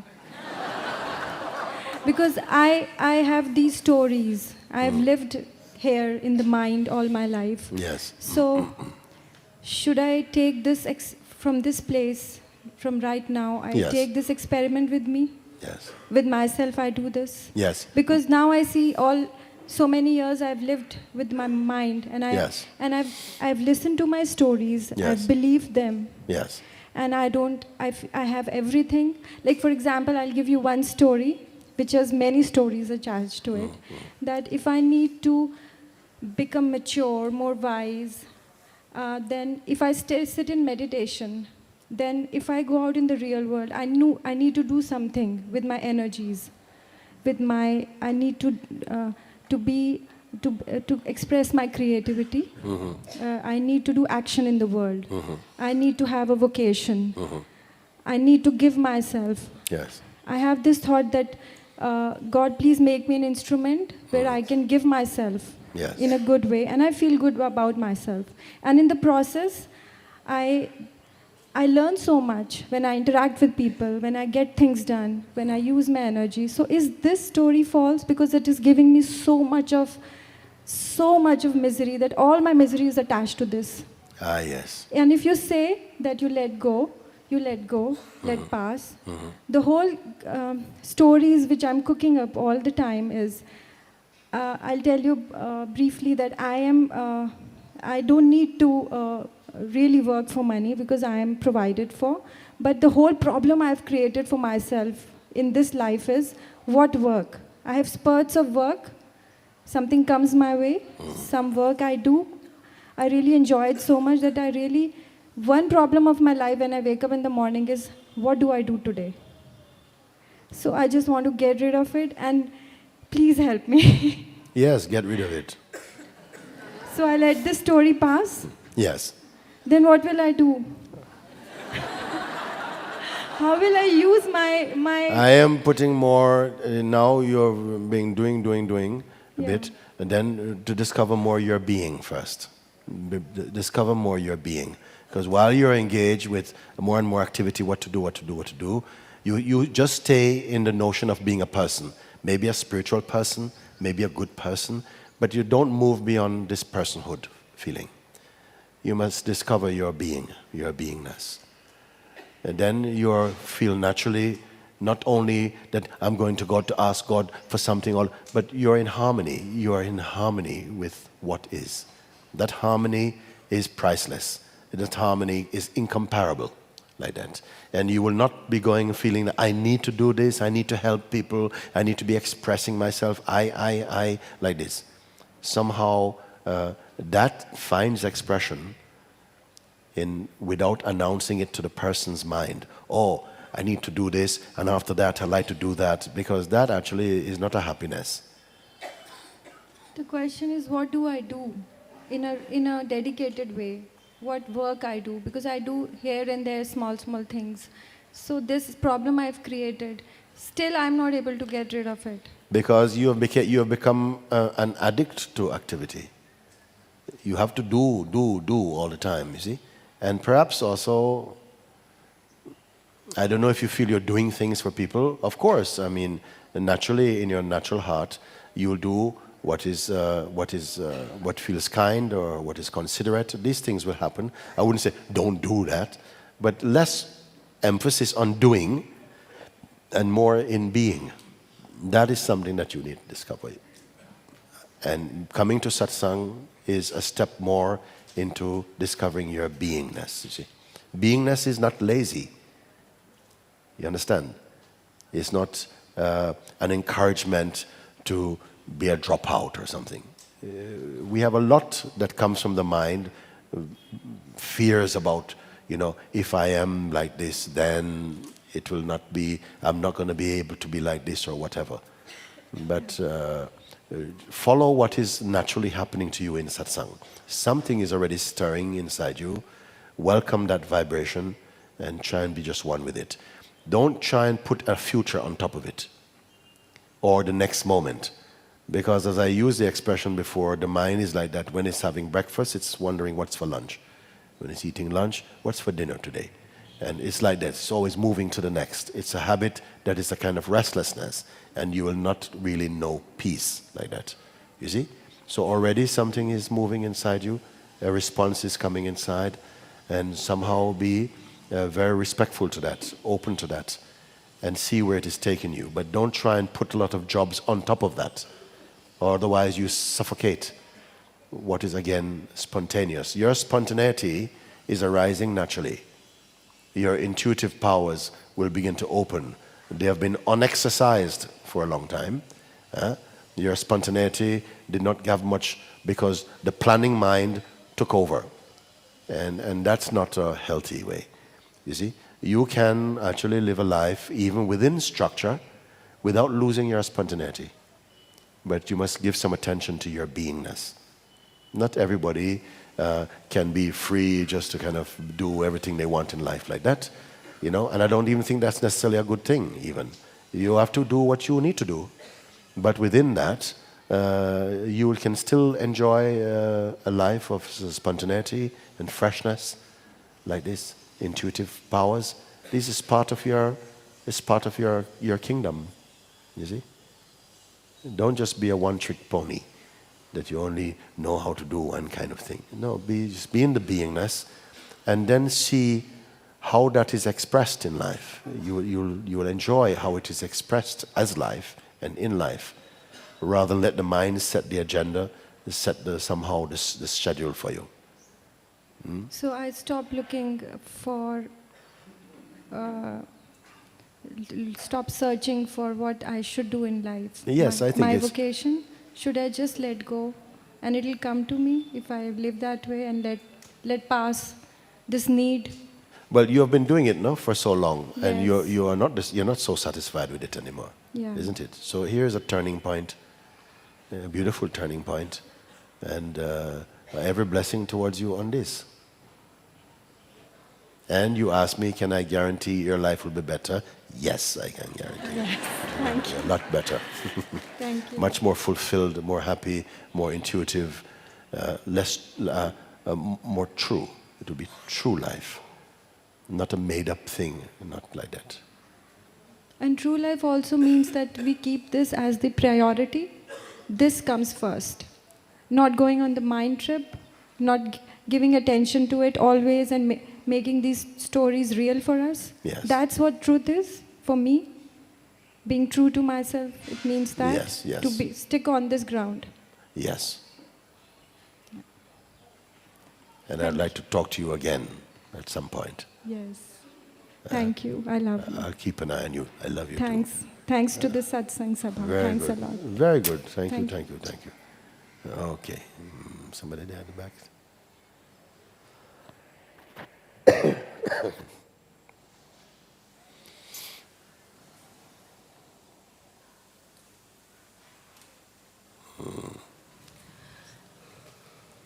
Hello. Hello. God. It's me. I have some problem with the camera and all these people who are looking at me.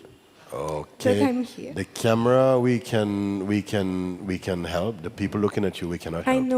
I know. I had to go through because I want to go to you, and my question now is, I'm not sure I will hear your answer, but maybe I should have a record of it.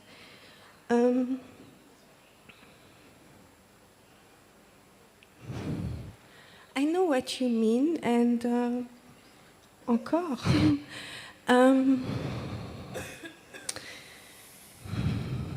I am like an eye in this space, and I could go outside, I can go inside. But where should I go? I mean, sometimes I just put my head at your feet and wait that you cut it. Other time I put some flower everywhere. Other time I just fly or dance a bit on this thing. So, what I do with this, I know attention is a power. So, where should I go? You say sometimes in my heart, so I go in my heart, I try. You say God is seated in my heart. I can't see him, but Okay. then you say I go sit in your heart, so I try to do. And what about if you right now you don't go anywhere at all? You don't go in any direction. You don't have to go anywhere at all. No. Okay. Yeah. And what? And don't touch then. Don't touch next. Now, because we have been so accustomed to the next movement, then if I say, no, don't go with next, you may feel a little sense of trapped because something wants to go out. But just bear that feeling for a moment. Let whatever wants to go out, but can you stay in your own neutrality? So just you're here, but you're not waiting. That is the important thing. You're not waiting, simply you're here. It's very important to just experience that I'm just here. Yeah, I am. Yes. And then somehow the voice, so okay, what should I do? Don't give so much importance to that. Just keep staying here. Then the voice may come back and say, in another way, it may say, but nothing's happening now. It's nothing. But don't buy that voice. Don't purchase what it's speaking. Just you stay. Wordless. You stay. And if something comes to do something, you do it. But don't let it come from your head, like something tells you, oh, you must go and do this now, or make some judgment about it. Just naturally what comes for you. So that you're not, there's not some journalist inside your mind, writing a report about what is to do. Let your actions just happen. Everything simply just happen. Then I don't think that this will cause you any trouble. And you will not have a feeling that you should be somewhere else. When your attention is here, just where you are, and not needing to go somewhere else, you will come spontaneously to know that you're in the right place. Always. That there isn't a better place to go with this type of drive. If you need to go, you go. If not, not. But it's not a big deal anymore.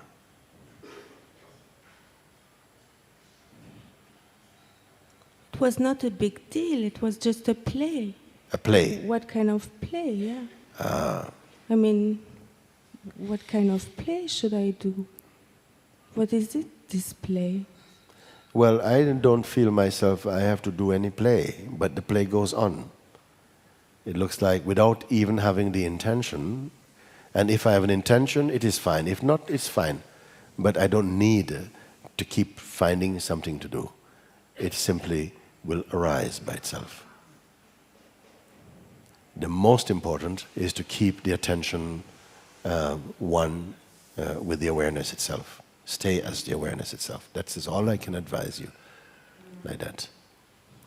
And stay with it. Doesn't matter what the mind has to say about it. And naturally one comes into a state of completeness, natural state of completeness and contentment. This is what happened. Then all these little notions about to do or not to do, they will not trouble you. And this is the true whether you have a very dynamic life where you're doing many things each day or not doing many things each day. It will not make any difference to that inner one. It is not disturbed by any feeling of the need to do or not to do. It simply is. But the activities of life, we don't know if today is going to be a busy day or not. We don't know. Let it show itself. If you're working in some sort of environment or institution where the work is pretty much, reliably a certain way, then you can do that and still within that find a space for spontaneity. Not that you are being spontaneous, but your life expresses spontaneously, even in a controlled environment also. Because control, if you're not doing it here, then you find that even in the life, in whatever form it takes, there's a freedom there. Even if you're in prison, in fact, you may enjoy greater freedom than people who can walk about freely outside. I was in prison. But I was also very busy before, but you didn't want it that I work, so then I thought I have to do something. So I learned another work, but you want that I do nothing, so I do nothing. Okay. This sounds fine for me. Okay. You seem, if I listen to you properly, I think you should be quite a happy person. I am very happy. Yes, yes. I just miss your physical presence. Yes. So maybe I can do something for you, or let's see. I can very good massage body. Massage. I'm very good. I check one master here, and then I thought to myself, oh God, I'm really good, because that was not good. We will see. Thank you. What joy. Okay, you come and we can. Good.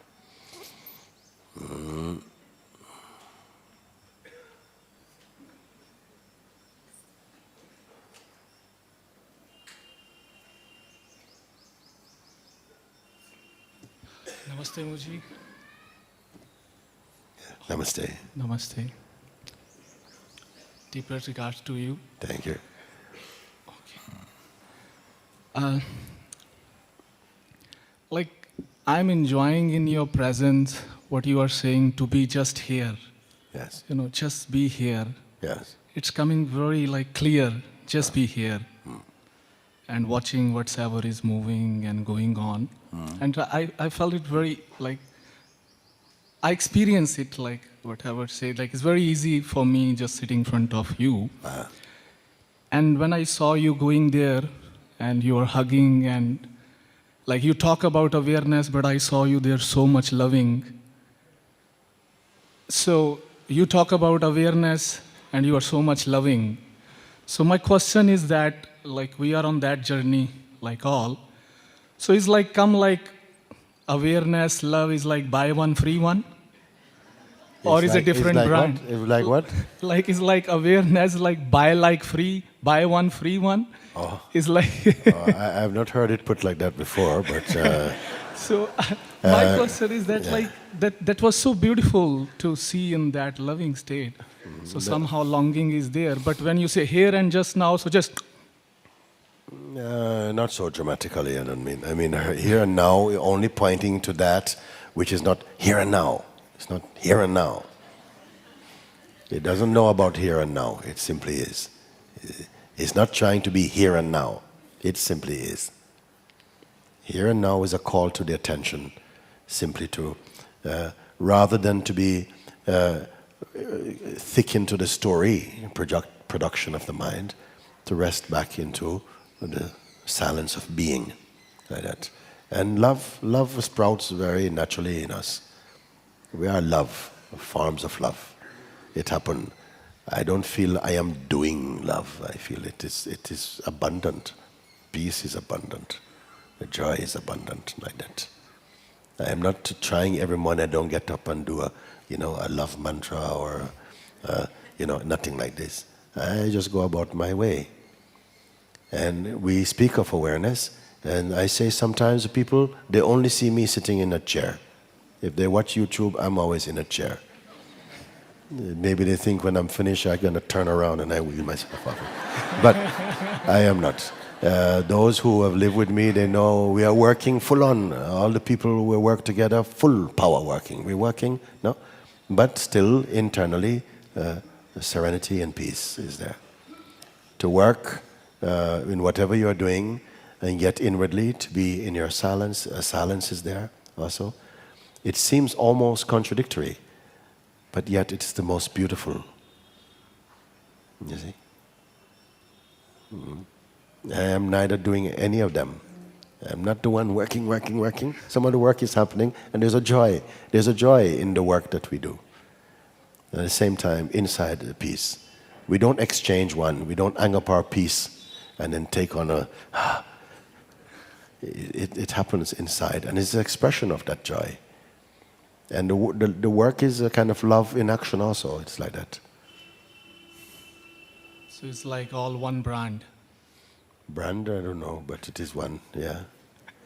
It's all happened together. I'm not putting anything in compartments. Everything is happening naturally. Thank you. Okay, thank you very much. Okay, I feel like...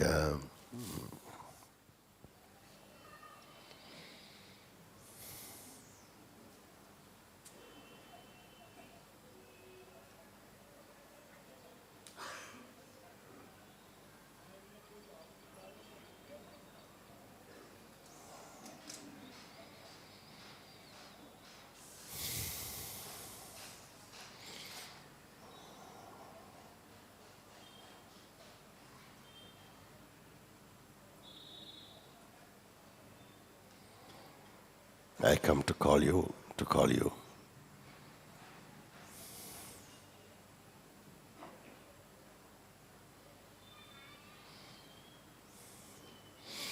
To call you home.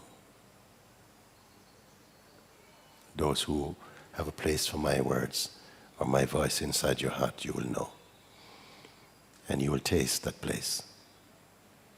You will know its completeness and its joy and its fullness.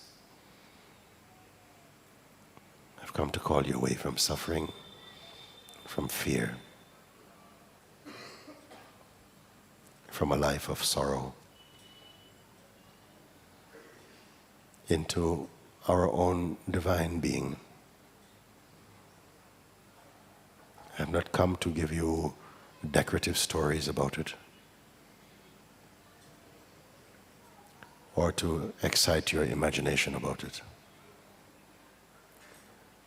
or to sign you up for some long program about it, but to show you how available the truth is, and to remind you that you are that you're not separate, that these were merely thoughts that come, that we purchased them, and that it is possible to wake up out of this long sleep, this long dream. That there's no one person on this planet who is apart from the truth in the heart.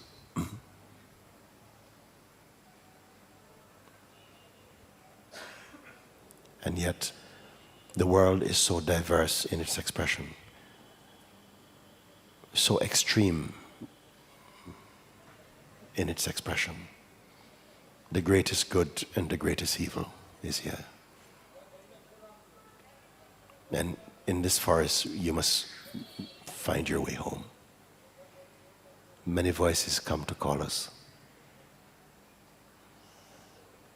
I take it we are here together because of the power of God, the power of love, the power of truth.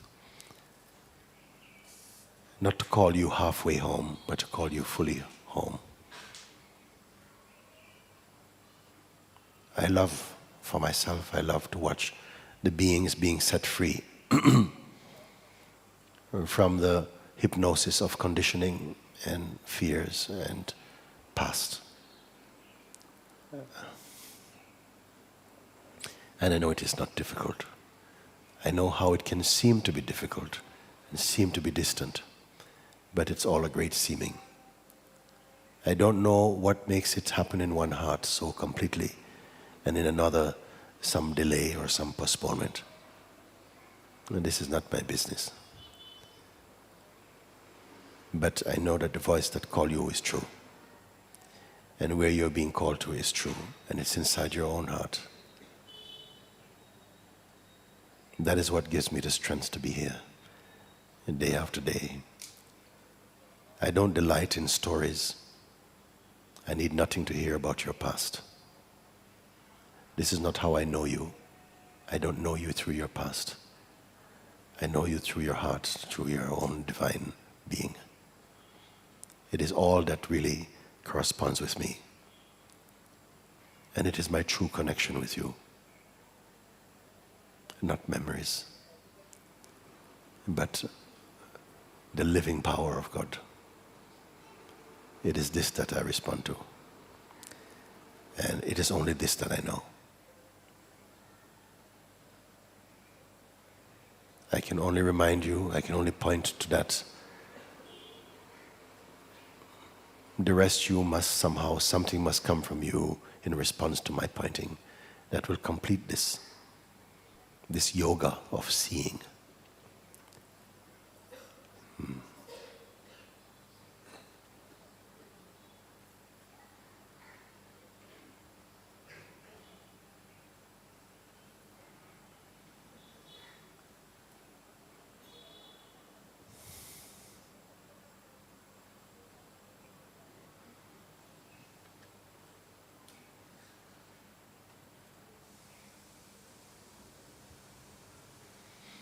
Sometimes I feel unexpectedly or sort of this energy field of some tiredness, lethargicness and resistance, it comes. And I want you to be aware of that. And don't go with that, but rather keep your attention in the place that I've been pointing.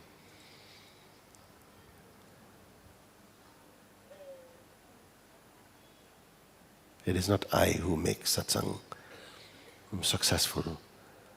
It is us together, be you bringing forward your own truthfulness, your own deep yearning, your thirst for righteousness and for truth that makes everything come alive. In my view, there's nothing higher in the human kingdom than discovering our true nature. Everything else is perishable. Find that which is imperishable. Make your stand with that which is imperishable.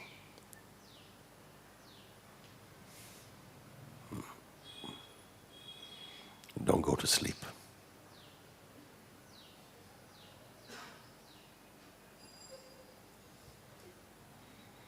Okay, thank you for today.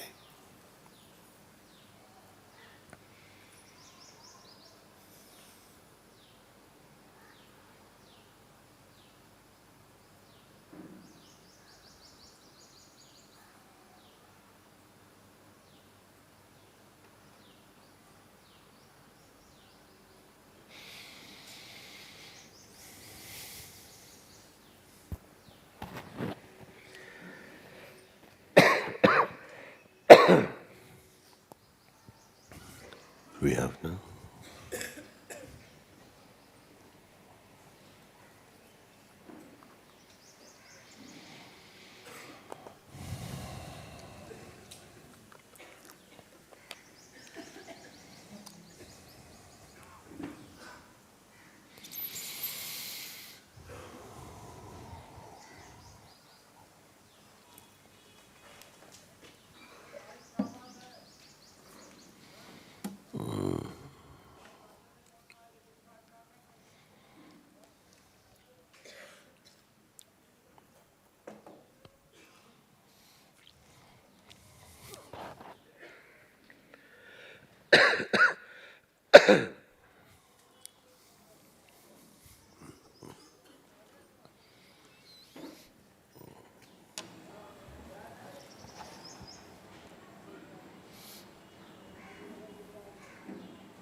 ask us to take the name of Shiva and plunge within, oh, to swim in this ocean of love. How blessed we are. May I pick a rose from your garden and plant it in my heart, so I can abide in this fragrance of yours, even when we are apart.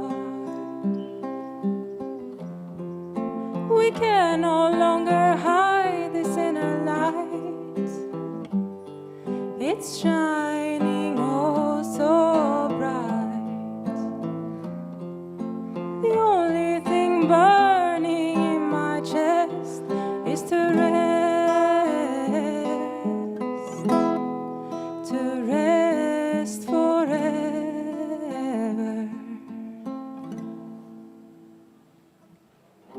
May I pick a rose from your garden